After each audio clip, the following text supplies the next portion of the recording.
বাস টার্মিনালের পরিস্থিতি জানাতে সরাসরি যুক্ত হচ্ছেন সহকর্মী এম এ আজিম।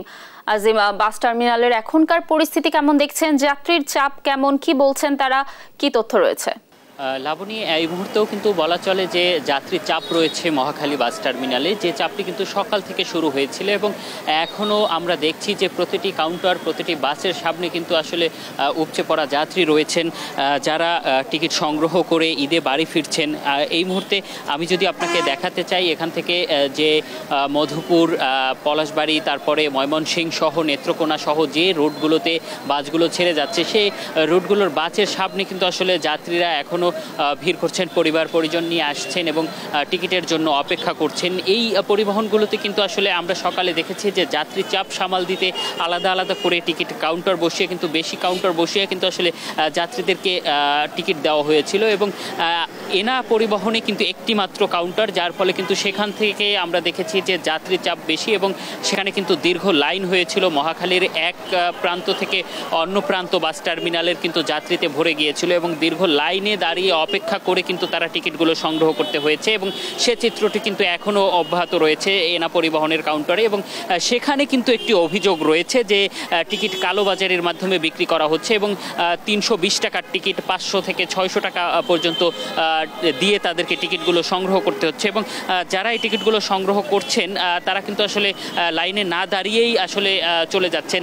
সেক্ষেত্রে কিন্তু যারা লাইনে দাঁড়ানো তারা কিন্তু বারবারই বলছেন এই কালোবাজারি রোধ করার জন্য, কারণ তারা দীর্ঘ সময় ধরে অপেক্ষা করেও টিকিট পাচ্ছেন না, অথচ কালোবাজারের মাধ্যমে কিছু মানুষ তারা কিছু টাকা বেশি দিয়ে কিন্তু আসলে তারা টিকিট নিয়ে চলে যাচ্ছেন।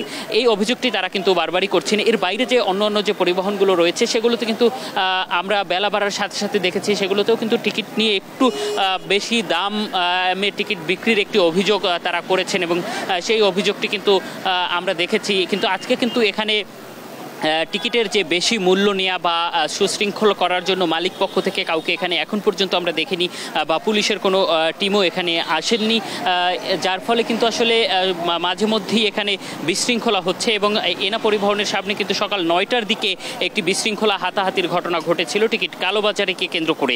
এর বাইরে সকালে কিন্তু মহাখালী বাস টার্মিনালের সামনে একটি গাড়ি পার্কিং করতে গিয়ে শৌখিন পরিবহনের এক শ্রমিক চাপা পড়ে নিহত হয়েছেন। এই ঘটনাটি ছাড়া কিন্তু আসলে মহাখালী বাস টার্মিনালে কোনো দুর্ঘটনার ঘটনা ঘটেনি। বলতে গেলে মহাখালী বাস টার্মিনালে যে পরিমাণ বাস এই মুহূর্তে রয়েছে সেই বাসগুলো কিন্তু এখান থেকে প্রতি মুহূর্তে বলা চলে যে 2 থেকে 3 মিনিট পর পর কিন্তু এক একটি বাস ছেড়ে যাচ্ছে।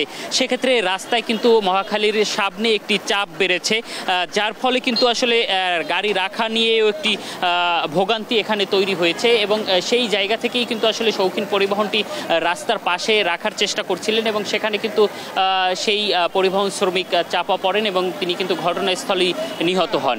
তো লাবণী, এই ছিল মহাখালী বাস টার্মিনাল থেকে ঈদযাত্রার সবশেষ।